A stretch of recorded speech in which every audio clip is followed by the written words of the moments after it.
Okay, thank you for tuning into Music Men and My Mental. I am C. Devone, your host for today and all the times. But I just want to say thank you guys, especially for rooftop yoga.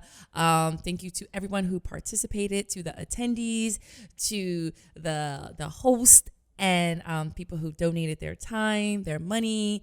And I'm just so thankful for this wellness experience under the Music Men in My Mental podcast. So thank you for that. We are going to check in with ourselves. How's your career? How's your relationships? And how's your overall health? Take that moment and just check in with yourself. And normally I would check in with myself with you guys, but I'm just switching it up all the time. And I have my guest today, but I like to do it as a co-hosting, and her name is Dre Brown. She's actually a bison as well. I got my Howard University shirt on for those who can see, and for those who can't see, I am a proud bison. Hate you. And she is a celebrity makeup artist, groomer, extraordinaire, speaker, motivator, and introduce yourself, please. Hi, folks. This is so fun. This is fun. We were laughing before the podcast even started. This is kind of like when we do your makeup. Yes. When we hang out or anything. True. Thank you for letting me be your co-host tonight. You said all of that, and that was a very wonderful, robust intro. But yeah, I do all those things. I pretty much am just a creative entrepreneur that loves to engage women and elevate us and create joy and make dope content, make people smile, make cheekbones look good. Make cheekbones look good. But the clients that you've had, you have worked with so many celebrities. C. Devone. Oh, yes, thank you. The most popular person, right? Worked with all types of celebrities on movies and TV sets, and flourishing through Essence Festival. As I see her walk in, and I'm like, oh, I wish you could have done my makeup. I'm not doing makeup for Essence Festival. I am here to be on panels and to be moderating and to be flourishing like the Popeyes chicken sandwich that I am. Girl, I'm trying to tell you, it ain't good if the bun ain't a little wrinkled. You said what? You know the Popeyes bun is all wrinkled when you bring it out the package, but you know that it's good because it's like been steamed and I'm not a Popeyes chicken, and I'm also gluten free, so I don't even know what the sandwich tastes like. But word on the street is it's popping. But yes, I would like to think that that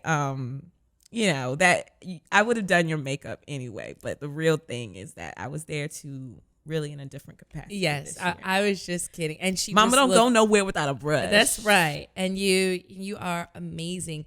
So for today, which is funny because I remember you talking about being an influencer in the, motivating women to be beautiful inside and out, because you wanted to take your makeup artist platform and really focus on not just being, having a beat face, but also like your insides. Yes. Mm-hmm. And you don't know this. And, I decided today not to prep her because I just wanted to have. Not been prepped. She hasn't been prepped at all. I am not a paid spokesperson. She is not knowing anything that's going on today. Just walked in. And a story is you were doing my makeup one time, and I thought I was having a good day. And you were doing just extraordinary makeup, and I just kept talking about myself, and everything I said was so negative.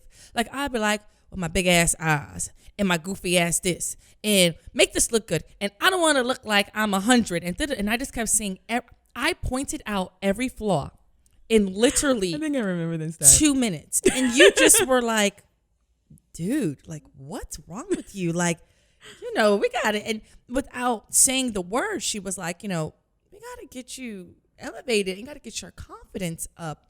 And it was a big day too. We needed to release right and get to a higher frequency. You've always been so confident, and then you used your platform to also do this beauty inside and out. And I really, at that point, once I went to therapy, then he confirmed, he was like, you don't have confidence. And I was like, excuse me, I am C Devone. I'm popping. All the boys like me or whatever. And then the more that he spoke and the more that I played back our conversation, I was like, oh, you lack confidence. And that's why the relationships that you are in are the way they are. And that's why you're doing this in your career. And that's why your health is not good, because all these things lead to your confidence. So, one, thank you. You're welcome. For high five. Thank you for, I love this lady. Pointing out that, that I needed that confidence in myself, because you were like, I see it. I don't know what you see, but I see a beautiful, strong, lovely person. You just kept pouring into me, and I'm like, okay, what is she just saying that? But you are just a beautiful, motivating person, and thank you for that.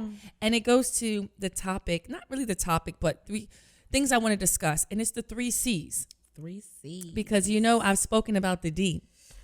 And the girl. D, right. Who knew we dated the same? No, add a little bit of that D too. Right. And I spoke about D, which was the depression I never wanted. And I wanted to go into the 3 C's that I feel are important for us to flourish, because this show is about flourishing and having purpose within your career, your relationships, and your overall health. Yes. So my 3 C's that we're going to talk about is confidence, of course, commitment, and consciousness. Oh, yes. Girl. So I broke it down into that. Commitment and confidence. Okay. And confidence. I could just throw that to you and you can just go into that. So speak about confidence. You pour into people, and it's like we can look in the mirror, and there's times when I am just like, you are the most disgusting grease monkey / I just could look at myself and be like, who are you? I hate you. And how do you develop confidence where you can just literally just push that thing away from you to always just to keep loving yourself unconditionally? I mean, I think at the end of the day, confidence is a muscle. I work in self-esteem education, and I work with youth. I work with young women a lot, and they're very impressionable because they're still growing. So their muscles are very open to training because they're new. But then when you get to a point where you're in this kind of autopilot of life, and you're like, it takes a little bit, when you take that first yoga class and you're like, I don't even know what that muscle is, but I feel it, and I'm feeling it more than I ever wanted to. What is it doing there? That's confidence in an adult's capacity. So it's like reconnecting with that muscle memory so at the end of the day, confidence is something that you train. Right. And things that you train are never finished training, because at any point they can have a remission of sorts. They can weaken, they can tear. Think of athletes, how they have to rehab every few seasons because their body is their instrument or whatever. Mm-hmm. So think of your confidence like that. So it's you can't see it as either on or off. You have to see it as something that is actively being trained. So giving yourself grace in seeing your confidence as a spectrum, instead of as a light switch. So there are days when I feel super confident because I'm either I'm walking in my truth, or I feel like I'm creating something that's really connected to me. And there are some days where I wake up and I'm like, all right, I'm going to do this life thing today, but I'm probably the life thing. I'm going to do this life thing, but I'm probably only operating at a 70. Mm-hmm. So then that's more than shit. I've been on all the zeros before. No. So 70's great. But think about it. If people expect 100 from you, and you're giving, and all you have is 70, you have to decide, how am I going to show up? Because the expectations don't go away. The responsibilities don't go away. But you have to be okay with saying, how good can I be at 70? And I'm okay with my 70, because if the 70 is all I have, I'm going to be the best 70 I can be. So with the confidence kind of muscle, it's really coming back to understanding what's happening inside your mind, and those kinds of triggers that then respond to outward stimuli. Ooh. So I know that sounds kind of whatever, but in my head. No, that's amazing, because there's things that I know I'm like, triggery, and then I'm like, you're ugly, you're stupid. Honey, and then Janae Aiko is not playing when she did that trigger freestyle, because that thing is like gospel. But that's about a man, but you can be triggered by a lot of things in your environment. So like for me, for instance, I know that I am an achiever, and we come from Howard, and there's this kind of part of our DNA that is really satisfied by being an achiever and having a headline. Because when you run into achievers, it's always, what's the latest thing that you've achieved? It isn't really about your body of work. It's really like, what have you achieved lately? And one of the things I had to reconcile with my confidence was when I didn't have a headline, I thought that I had no story to tell. Oof. And so, wow. but I did have a story. It was just that I was limiting myself to the things that I could put in bold, the things that would sound flashy or poppin' or whatever. And that's where I would steep my confidence. And so the work that I have done, and and for my personal work, I've developed work for other women. And so like, it all came back to how I was, affirming myself. And so I say self-talk is your GPS. So when you are navigating your confidence, it doesn't matter what the world says to you, because there is literally conversations about you constantly happening around you. But the loudest voice is always going to be the internal voice that says whether those things are valid or meaningful or even relevant in the way that you're operating in the world. So like, I created a curriculum that I've been doing this year around like self-talk and really understanding if we don't affirm our own value, then it doesn't really matter what other people do, because our tape is louder than anybody else's. Right. So, like to bring it to the music, like I love this quote from this India Arie song from her first album. She says, from Get It Together, that's the name of the song. And she says, the words that come from your mouth, you're the first to hear. And in my mind, that always like kind of resonated with me, because I was like, damn, it's not even enough that I got people that I think are going to be not like me. They ain't even started hating on me yet, but I think they might. So me creating this conversation of the possibility of me not being enough was enough for me to stop any pursuit that would possibly show me differently. So it was like, I'm not operating in my greatest capacity just because I'm talking myself off the possibility before anybody else could. So it's like my enemy was not the haters, because I didn't even do something to be hated on yet. I was stalling myself in neutral because of the possibility of that feedback that I didn't want to hear. But I was giving it to myself. So how am I affirming my greatness or my confidence before I even get on track to do something that can go one or two ways? We're always worried about failing, but if you can't even start, you can't fail. But if you can't start because of your own dialogue, you're really putting yourself in this stagnant place, and your confidence can't grow, it can't stretch, the muscle starts to atrophy. And it's like, it hurts like a cramp, like a Charlie horse. That is powerful. I really like what you said about confidence. Like that's real. My question is, like, as a person who I've always thought I had confidence, but there's also like a false confidence where you think that you are beautiful and you think that you are very talented and you think that you're very smart, but as soon as that door closes, you feel like you don't have that. And I realized growing up that I just was very fearless, and I had this false confidence. And the moment something small, just like that trigger that you said, as soon as it came about, it was like just a glass house, like just a stone at a glass house, like boom, ooh, everything down. Oh, I'm so, like, where did this confident person It's a house of cards. Right. It really is. And because it's not authentic. It's not grounded in anything. So it's like that imposter kind of thing. Like, I know that very well. I know, like, you know, the girl who I'm going to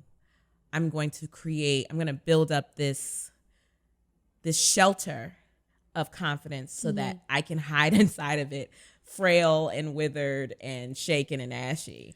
And outside of this is this big, strong veneer, but it ain't really, it's poorly made. It's like, manufactured made all the way in China. Girl, it's like, it's not even real. It's like the cardboard with the wood paneling on it. It's not gonna it's not gonna stand the test of time. It's like recalled by IKEA. Like, it's just very faulty. And the unfortunate thing with that type of approach to confidence is that when life happens, which it does, you're not going to be prepared to sustain the tossing and turning of what it's just gonna, what life is just gonna do in those moments of growth and stretching. And it does, you never want to be unprepared. It's like being out in the streets in a thunderstorm and you ain't got a stitch of an umbrella, so you might as well just not play yourself with that newspaper. It's not going to keep you dry. Gotcha. So you feel me? Right. No, I love that. And I know for myself, once I went to therapy and once I realized the external things that were either affecting my confidence or realizing like I'm not confident about these things, it really helped me. Like, just for me, I was just like, okay, this relationship has to go because I'm not confident in the relationship, but I don't like your wandering ass eye, and it makes me feel like I'm less of a person. Oh, that's weird. You need to leave and exit this relationship. Because if that's happening, you got to go. Or what are you choosing? Like, the thing is like, it's not the wandering eye that's making you feel less than. It's that you already have a scarce sense of self to begin with. So anything that someone does is going to rack back to your minimalism of yourself. Right. So it's like, we give a lot of power to people when at the end of the day, it always comes home to whoever's kind of like, the all-powerful Oz, the man behind the curtain, and that's ours. Like, nobody's coming into our psyche and pulling, messing with the gears. It's really being shepherded by us, but it's an unconscious thing. So, when those kinds of relationships manifest, it comes out of our need to feel aligned with something, but it always will come back and shine light on where we are weak and under. Because I know for me, just to give an example, I had never felt that way. And I've never. And the moment I was like, wait, hold on. And then just, like you said, just everything fell to shit. So I was like, what? Who am I? What is this Which is not bad. No. Meltdowns, look. Meltdowns are good? Meltdowns are great. Okay, explain that. I mean, no, I get what you're saying. I mean, I always think that, you gotta cleanse out things. You gotta housekeep, and, until you take out the garbage, until you do, well, I think it's an inventory, like it's taking inventory of things. And sometimes it really requires us to be still and be humbled. And sometimes it takes a meltdown to put us in a place where we'll actually put on the brakes and do some work. That's true. Because oftentimes I just feel like we're running against our own kind of self-imposed timeline and deadline, and it just makes us very disconnected from the moment. And when stuff rocks us and we find ourselves kind of out of sorts and we have a meltdown and we think we've failed ourselves, I actually think it's just kind of like, okay, I get it, okay. I'm going to sit my ass down. Right. And the meltdown really is the beginning of the buildup. So it's like, once the dust settles and you are... What if you keep having meltdowns? Not for me personally, but I know some people that I'm like, here goes another meltdown. Well, maybe the universe is basically saying like, you need a stronger tap on the shoulder. I personally think that we don't get taken out of our groove unless it's absolutely necessary. Unless it's like imperative that we pull over to the side of the road. So if someone is having multiple meltdowns, and really let's qualify a meltdown, a bad day or not feeling like not having a lit ass day is not a meltdown. Like, I think one of the things people have to really get okay with is that emotions are spectrums, and like, you're not always going to feel extremely happy. You're not always going to feel miserable. You're going to sometimes fall at different places along that spectrum. And we can have grace with our emotions and be like, oh, guess what? This level of happy I can appreciate and I can apply gratitude to. I think that's one of the biggest things that helps me with my emotional balance is practicing gratitude in moments where things are really bad, but also when things are super, super lit, because then I know that I always have a humbling force that keeps me focused, and I can avoid that self-pity, because self-pity is like kicking it out around every corner of your meltdown. Self-pity is in there like he done took his shoes off, he looking at your refrigerator, he making a sandwich, this fool is moving in. And self-pity is like it's like the force that works the most against your confidence, because if you feel sorry for yourself, that is almost like saying, I'm not grateful for anything that I have going on right now. Now, I thought about consciousness today because I was looking at a photo of myself and it was like a couple years ago, and I was like, was I conscious? I looked a hot ass mess. Oh my God. Because it was really a mess. But it was also, and then in hindsight, I was conscious that I was always the same kind of creative, outside the box, always dressed kind of, weird, or whatever people thought it was, weird or goofy, eccentric, like all those, I get it. But the consciousness is really something. I think I mature. It's a little bit slower than most people. And as I was in the corporate world, there were things that I was doing because I really wasn't mature enough. And now I'm conscious of, I was not very good in meetings at times that, people were, trying to belittle me or go against me. And I just thought it was really good to keep it real. And we know as the Black girl, keeping it real can go real wrong. Well, I'll say keeping it real never goes wrong as long as you're being authentic with yourself. Well, it's levels to it. No. I that's one thing. I will always be authentic. I will always be authentic. But I would be like authentic. Like I was talking to you, like, girl, that's mad phony. And it's funny because I don't even talk like that at all. But like, off? I would just totally go into like Crystal from the Bronx and be like, girl, that's dumb as hell. Whoop, wait, keep it in the inside. Not conscious. But I mean, that's more of a funny story. But really, as far as we get to, I want to know about this meeting. We'll talk about it later. When we go into this consciousness, it's how can we do this self-inventory to really say, I'm conscious of things that are going on, and really take control of that to flourish. Yeah. We know, even if someone's saying, when you look back at something, and I saw something with makeup, since we are with the celebrity makeup artist, and I had all this flashback, which for the flashback.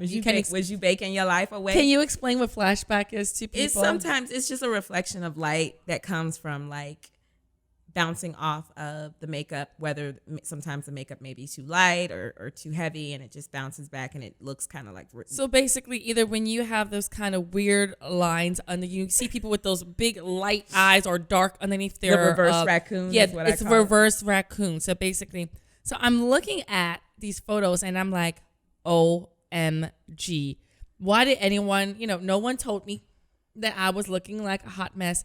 But a lot of people do not want to pull people to the side and say, hey, girl,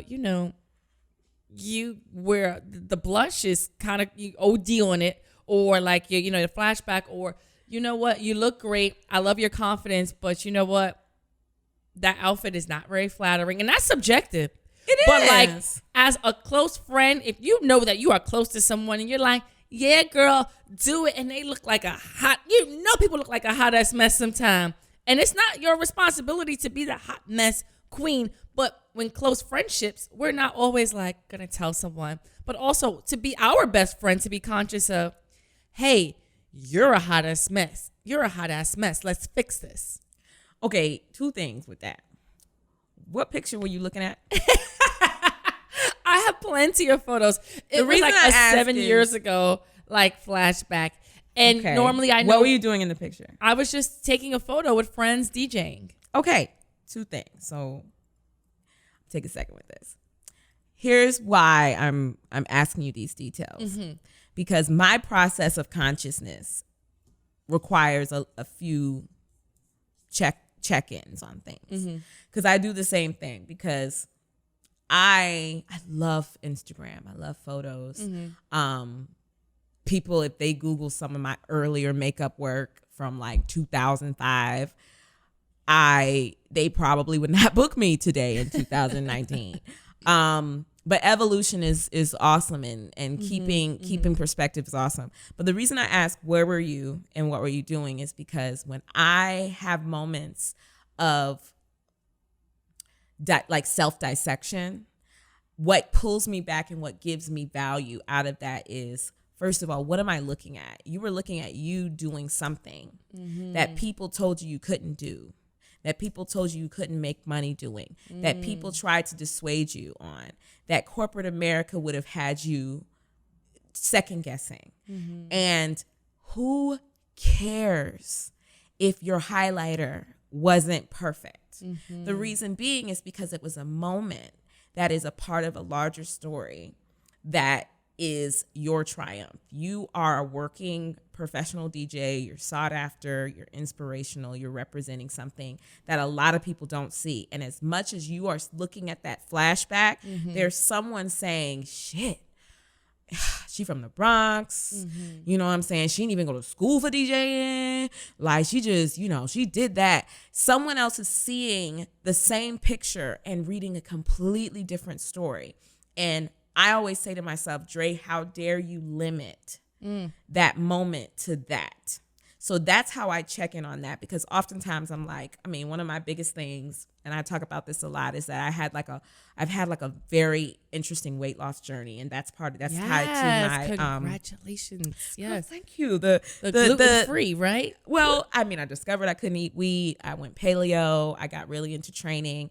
Weight has always been a struggle of mine since I was a child, but what I realized is it was the biggest kind of hitch on the wagon of my self-esteem. So as long as my weight was under control, I was feeling great. But the minute that was shake up, it was a slippery slope. So when I had a very strong, beautiful story of Dre lost 80 pounds, she looking crazy, she got, bikini pictures in Hawaii popping up, people like, what happened? And then I go through a mental health diagnosis that led me on a year of very interesting discovery and change and shifting, which resulted in me gaining like half of that weight back. And then having to explain to people, okay, so I'm not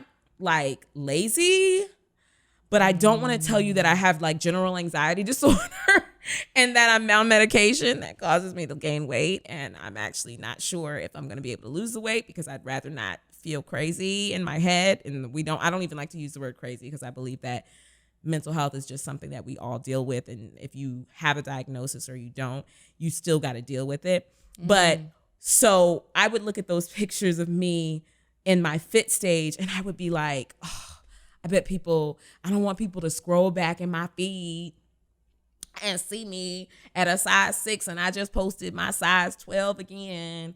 What are they going to say? How are they going to feel?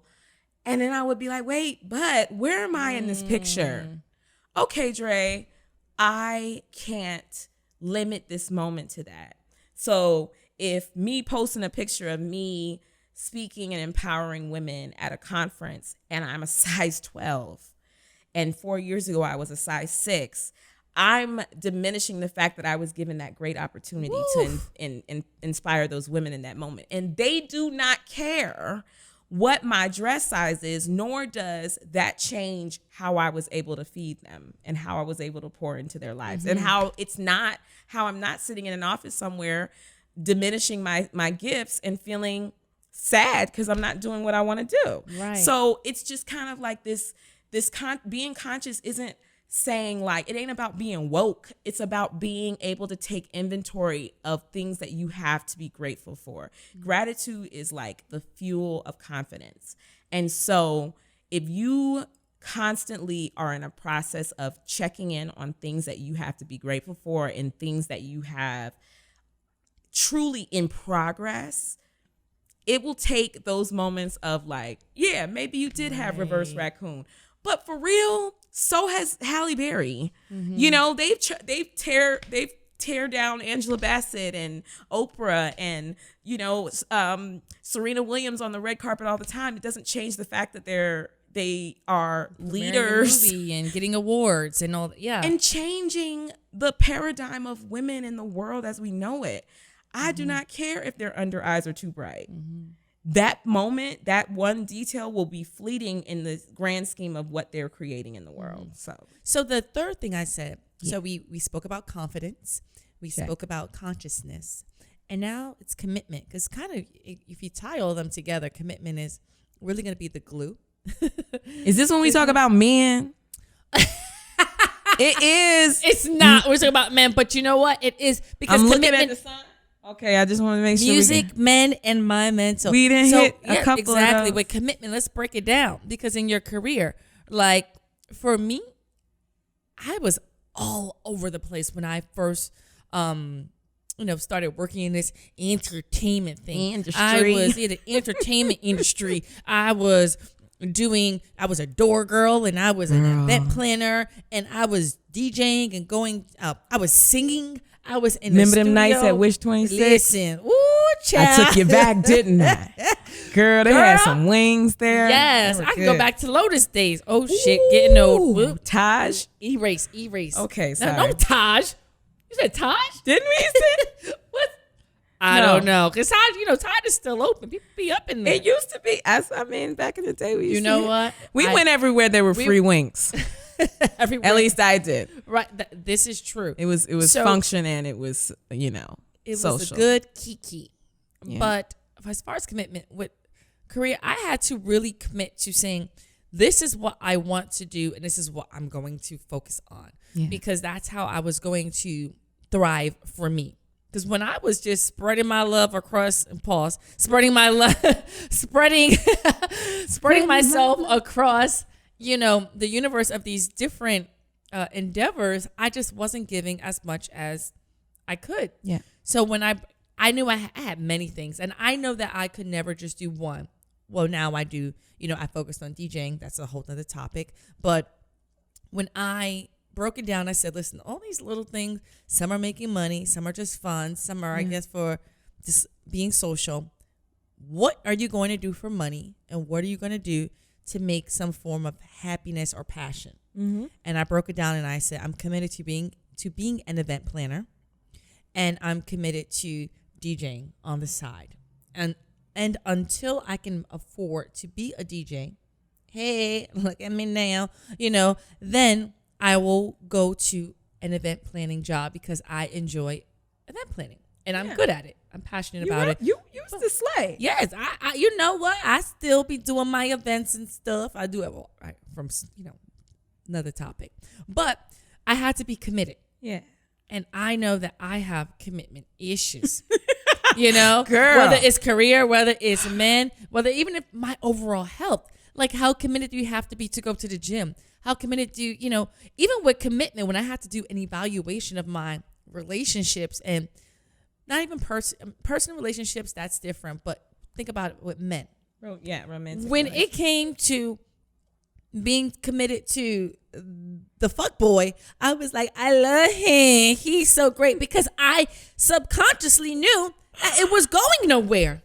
So I'm all into, hey, I like him. He's so great. He's going to be my boyfriend. Because maybe my commitment issue said, like him, we know it's not going anywhere. And then when that's a safe space. That's a safe space. And then when a real one comes, I'm like, oh Lord Jesus, you talking about? I said, got the hot flashes. That's when you start sweat breaking. We trying to settle down. You know, girl, I think one of his eyes is an inch off, bitch. Nope, I can't date him. You start thinking of things. So it goes back to really the maturity to be committed. Yeah. And that's where I said the consciousness, the confidence.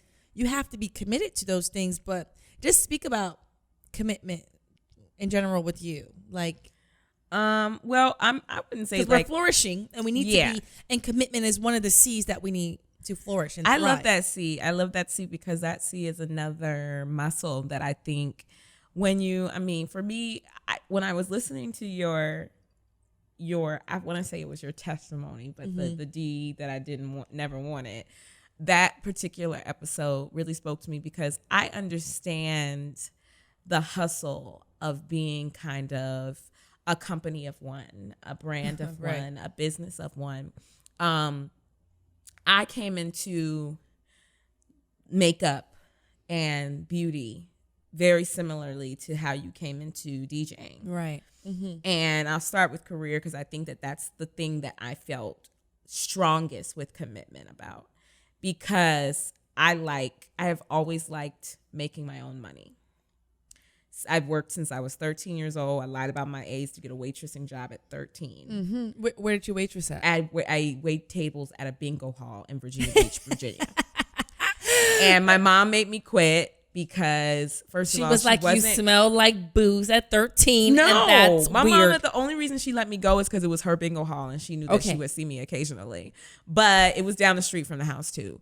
But in the grand scheme of things, she just knew how committed I was to figuring out how to support myself. Mm-hmm. And it wasn't until I was like yelling out orders. My sister and I shared a room, and she told my mom that I yelled out egg salad on white in my sleep one night, and my mom made me quit like that very next weekend. And I was tight, because those bingo ladies be having knots, like they be peeling off. You were caking at bingo. They get a small coffee and they be like, here, baby, you put that in your pocket. That's right, because they just won. They be having dough. They just got their check cash. That is like the equivalent to being like the casino waitress. Cocktails. They literally coffee, egg sandwiches. These bingo ladies, all they needed to fuel they needed to be alert, so the coffee needed to be hot so they can hit their numbers. Don't let them sleep their bingo, because then you're not getting a tip. You ain't getting a tip. But neither here nor there. It started with the fact that I just like making my own money. So work never was a problem. I came into entertainment working in television. I had this Superman Clark Kent thing, day job, hustling on the weekends. Oh, yes. And then, the last 6 or 7 years, I've been fully vested in my beauty career. But taking that leap and trusting yourself is also a form of commitment.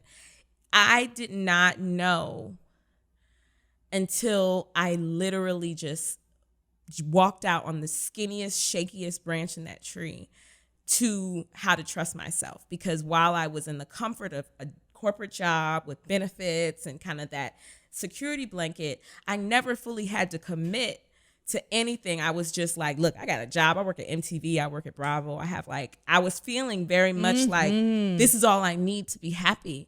But what I did learn in the transition is that if I don't trust myself, no one will trust me. And in my career, trust and relationships are all you have. If your clients trust you, they will book you.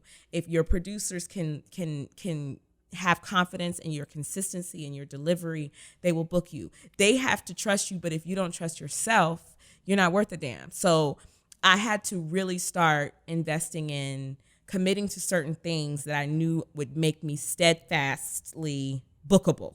Mm-hmm. So that was one, not being an imposter makeup artist. I actually had to really study and really get good at my job. And it wasn't easy because I was still trying to make 6 figures at an office and then put time into that. So that was one commitment I had to make too. I also had to commit to being able to tell people I'm a makeup artist. I had to stop one day. I'm sure you understand in the sense, like, there might have been one day where you'd be like, oh, I kind of DJ sometimes. And then there's a moment that you say, I am a DJ. And when I stopped saying I do makeup. You hit a nerve with that one, yes. But you feel me? Like, I went from saying, oh, I do makeup to saying I'm Dre Brown, I'm a makeup artist. And it for me, again, the words that come from your mouth, you're the first to hear. When I would hear that, there was a moment when it stopped feeling strange. And that's when I knew that my commitment was resonating in myself, because I was like, yep, I heard that right. I didn't stutter. I'm a makeup artist. So then that kind of manifests in a lot of ways. And so once I committed to that, I really believe that it made other people trust in me because they saw that I trusted in myself. But then going on to commitment with other things like weight loss. Working out is tough.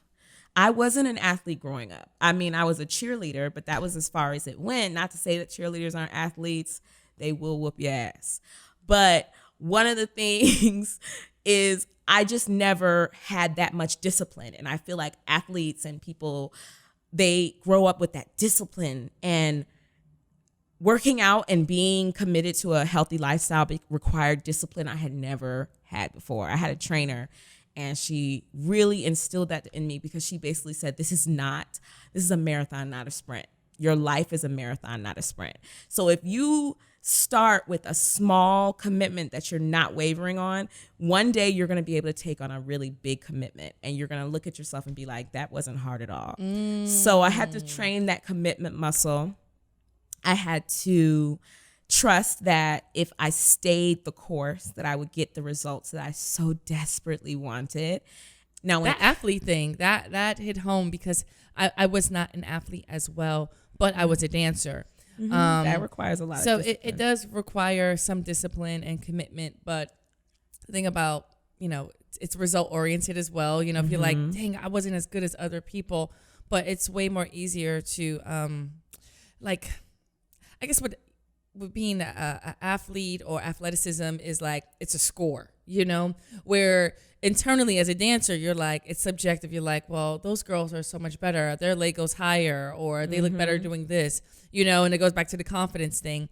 And, but it does have a level of discipline in order to, be good at what you do. But if I can go back in time, I would definitely have a little bit of an athlete, I would put myself in some athlete, You know what? But think of it like, I think of everything as if you just approach it. So you may have not been an athlete, but being making sure that you're listening to all the dope new music. You're digging through the crates. You're listening to every mixtape.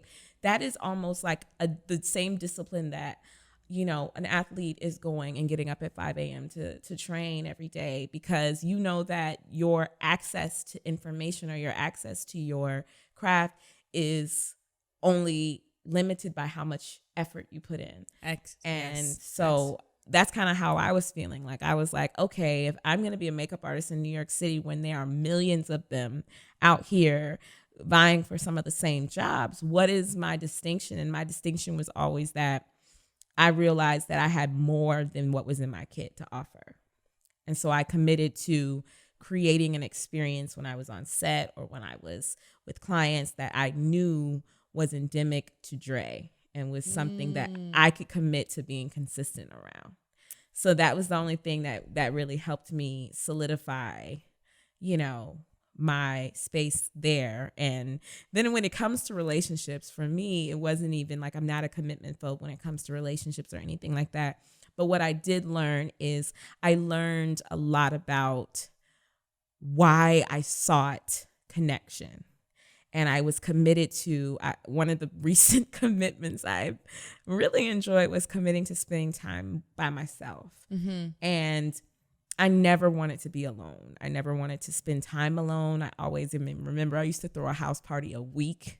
Right. And I looked back at one point and I was like, am I doing this because I really want to? Or am I doing this because I just don't want to be by myself? And part of it was I had to admit that I really didn't know if I would be comfortable just with myself in my silence with my thoughts.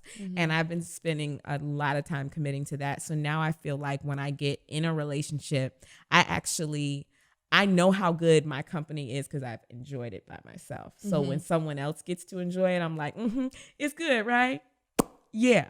Right. So you've cultivated your experience by being by yourself. Okay, cool. Fine-tuned. Yes, I like it. Yeah. I like it. That, we chopped them C's We up. chopped them C's up. 3 C's, confidence, consciousness, and commitment. I really like that as far as, because it's all about your career, relationships, and overall health. And that, I think those 3 C's are really good takeaways, to flourish. Why don't we share our own stories of career, relationships, and overall health? War stories. Yeah. So when I say war, I'm from like the front lines. It could be funny. It could be worst. It could be just something that sticks out to you. Because at the end of the day, when something goes bad, you do learn a lesson. You learn a hell of a lesson. Whether the relationship was abusive, whether the job paid you shit, but you learned a lot. There is a lot of there's lessons in everything. Yeah. So with the career, I want to go through what's your war story? Memorable or crazy career story that you have. Oh, you want mine first? Okay. I can go first if you want. You need a second? I told you I didn't prep her on anything because I wanted us to just talk and be organic. And I'm like, dang, how could she come up with this? It's on the fly. She's so smart. Oh, thank you, friend. You're welcome. Career war stories. It doesn't have to be in the career that you are in now. No, okay. Well, here it is. It's not a war story, but it involves all 3 of the C's today because never ever think that when you miss an opportunity that it is a complete stop to a journey. It actually is probably just a really creative detour. So, for instance, I was working in television. I believe it was 2011. And I had a really great job. And I was working for a major network. And it was just like, everyone was like, oh my God, Dre, you're doing so well. I was actually one of the youngest people to hold the position I was holding. And I was a Black woman. And I was like, bossing out, making deals and all that good stuff. And I was really cultivating my love with beauty. I had my side hustle. I was doing makeup here and there, but it was bigger because I'm a storyteller. I have a degree in journalism from Howard. I always wanted to use my voice for something. So I had started my natural hair journey and I had started blogging for a website. And I was talking about how I shaved my head and I was going natural and all this stuff. And it was very new at the time. And that was just me kind of practicing telling stories, but it actually turned into a really crazy, amazing opportunity that offered me the chance to move to LA. So I was working in New York and I was like, what? This is before the word influencer was used. So I didn't know what it really was, but I would say that I had the opportunity before it was a thing to become an influencer, but I didn't know that was what it was going to be. And I got an offer to come to LA. And at the same time, I had an offer from another network from a boss who was a huge advocate of mine, who was like, look, come work for me. She put a number on a piece of paper. And I was like, yo, you sure you didn't miss a decimal point or something? And so I went to LA and I did an event for this website that I was writing for. I hosted it. It was just kind of like a really magic moment. And I had never been in a room that big, had that many people looking at me, had that many people hearing and really seeing Dre. And it was euphoric. And so I come home with an offer from this place saying, look, we have an opportunity here. You can come out here. We can't pay you what you're going to make in your current job, but this is a really great space to start. We could do some dope shit. I did not take the job. I was terrified. I made up all these excuses why LA was not for me. I had the whole story written. casted, pilot shot, everything. Gotcha. It was running. So I took the corporate job, and the money was wonderful. I got to work at another really dope network, and I was going into this job. And on the first day of this job, something in my spirit was really screaming that this was not where I was supposed to be. Wow. And you know me, we've known each other very long. It's not that I am liked by everyone that meets me, but I've never met a stranger, and I usually have a really easy time adapting in social and in group environments. Mm-hmm. That's a skill. I couldn't find a friend in this company. What? I couldn't. This is crazy for her. You see why this is the war story? Like, is loved by everyone. And I really, I received that, but I really, that's something that was very jarring for me. Not because I expected to come in and be the cool kid, but I love advocacy and connection, and I was feeling very isolated. And I said, so I said yes to this money. I said yes to this opportunity. I said no to this beautiful unknown question mark opportunity. And now I feel like I am alone in the middle of this very confusing place, and I don't know what I'm supposed to do with this. Mm-hmm. But I can't let the world know that I feel shaken by this. I gotta show face. So it was a really hard adjustment, because I was like, I felt like I could do the job, but then I was like, I've never done my job without a feeling of community. And I was literally rowing by myself. So what'd you do? So I made a conscious decision that I would leave that place. So you quit? Urgently. No, I made a plan, because again, remember I was telling y'all, I got this thing where I don't like being broke. Hey. So I made an exit strategy, which I always tell people every time I do an entrepreneurial conversation or talk or anything. I'm like, never, ever fear taking a leap, but know that a leap has an exit strategy.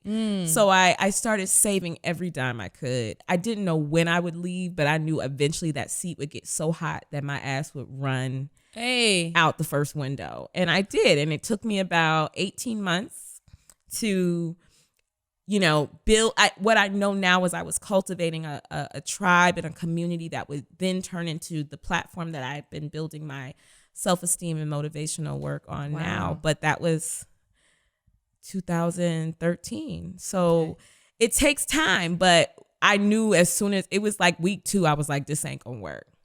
It was like being in that relationship where you were like, oh, he cracks his toes, this is not happening. Right. Worse than that, but I had an exit strategy. So what I committed to get back to commitment was every day that I went in there, I either knew that I was going to cry myself home, to sleep that night, because I felt so depressed, or I was going to find some joy in every day that I went in there. And I did have support, so I don't want people to think I didn't have it, but it was just so much of a fish out of water experience that I needed to feel like a fish out of water, because I needed to go and swim somewhere else. So I like that. That was my war story. So did you ever go to LA for that? Like, did you ever think about? I continued working with the company for a while, and they were really supportive, and they understood. I mean, the thing about it is, I still reached the moment where I got to create the kind of content that I would have. Mm-hmm. It took a little while longer. Right. And maybe you weren't ready at that time. Maybe I honestly don't think I was. I think I needed to do some more self-work and a whole lot more growing and trusting myself and being disciplined. And it came. Good. I like that. So I have lots of heartbreak stories, but I will tell you the most triumphant war story from my relationship history. And it's when and you're going to laugh at me, Crystal, because you know me, you've known me years, and you know me now, and you know me in this space. But I'm like my imaginary popcorn. It was exactly 10 years ago. Okay. And I was hard bent on marrying this preacher. Oh my. I knew you were gonna laugh, because you're like, Dre, you do not look like nobody's first lady. But no, because you have such a motherly spirit about you that I think you would flourish as the first lady of the tabernacle. Honey, no, it was not gonna happen. I get a paper cut handing out a daily bread and then it'd be over with. But not for any other reasons. Like, I think, preachers and spiritual leaders are wonderful. This was just a particular relationship where I think I was enamored with the vision that he wanted to build. And I did not realize that I was being utilized instead of partnered with.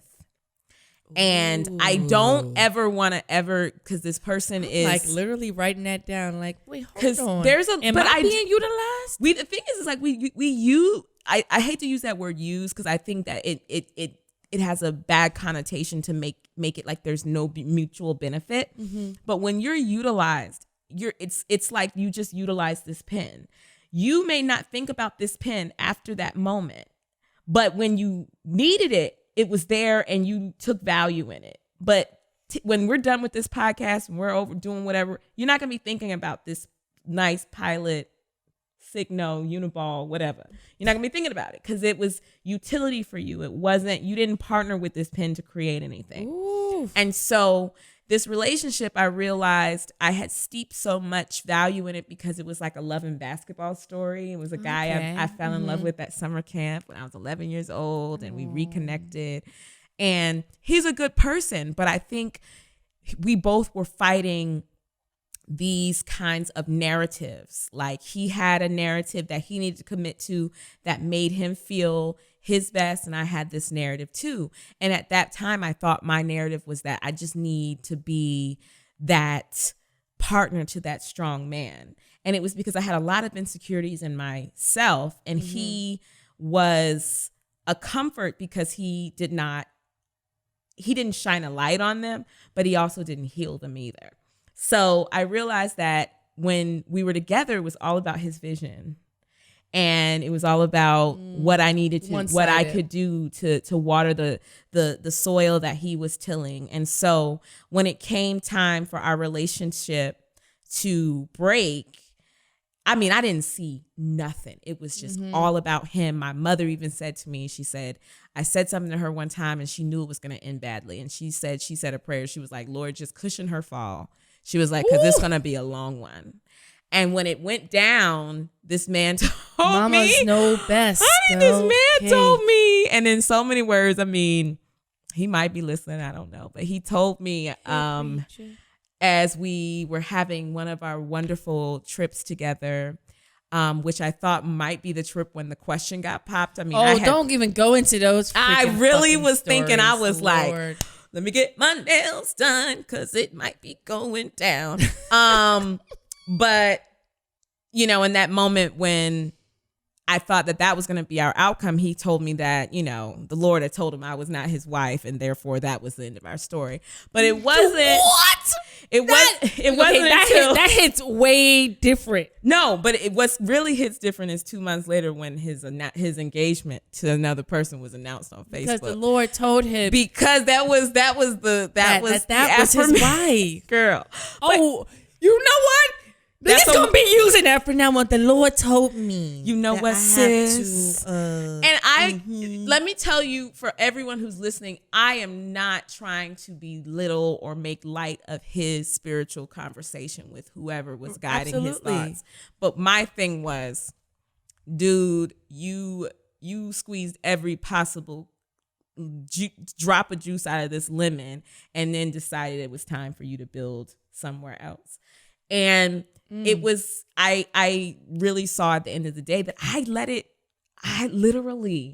gave him the executive Costco membership, let him roll his little big ass cart all through every aisle and just rack up everything. And I never held him accountable for being my partner. So therefore Did you let him in is a better question, because that really struck a chord, because I utilize, if you date me, I'm like, you signed up for this. We are utilizing each other. And you're partnering. You know what? I like the word utilize, because I was like, I am going to utilize you, but you can utilize me. When you say partner, I've heard like, oh, I want a partnership. And I'm like, I don't know if the thing. Let me think about that. But I like I really do like this, because it's I like the wording of it, and I see where you're going with it. And a lot of relationships are just they can be very uneven. It's just, it is what it is. There is no even. Right. And also, one person decides, well, your vision is more important, or you need more, and then they forget to open up about theirs. Or they're like, I'm the private person, or I always have it together. And then they realize they're pouring into the person, and they're like, dang, they didn't even ask me about, the bills being paid for this company or my job, because you never offer it anymore. It's always about me. And I'm so used to, after the first 3 months, saying, how was your day? And you go, meh. And then I'm like, all right, he just doesn't want to talk about his day. This is what we're doing. Well, everyone's not in the same season at the same time. Right. But where I know that I was being utilized, because at that point, I didn't give myself a greater vision for myself as a partner beyond being a good man's wife. Mm-hmm. It wasn't that. I made it very easy for him to get utility out of me, because I never required anything beyond that. I never even articulated my vision.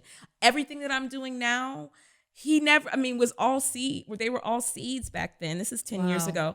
But it was just, baby, what you want to do? Okay, I think that sounds great. What about this? So because I just wanted to be needed, and I wanted to be a part of a bigger picture.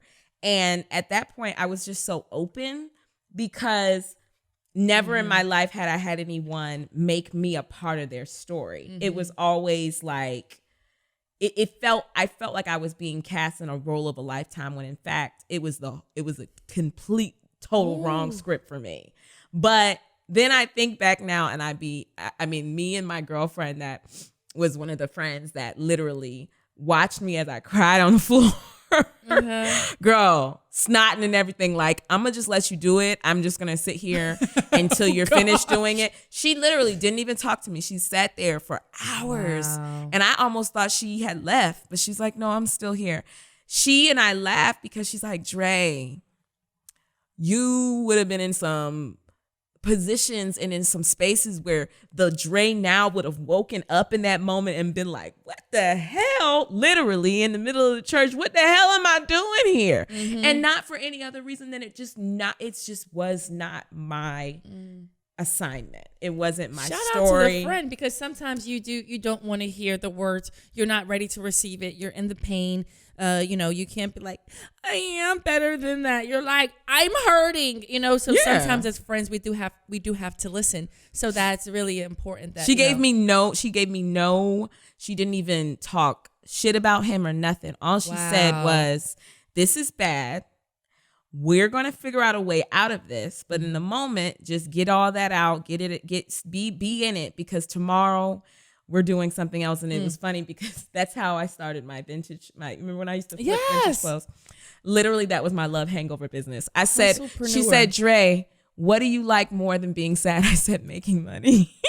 And she said, let's go figure out a way. Can you repeat that for the people in the back? One more time, did you say? She said, Dre, what do you like more than being sad right now? I said, making money. But she knew, and it's not in a materialistic way. She just said, Dre, one thing I know you'll always do is find your hustle again. And my hustle led me to a breakthrough, because when I found a way to redirect that energy, it was healing. Balancing your career, relationships, and overall health one day at a time.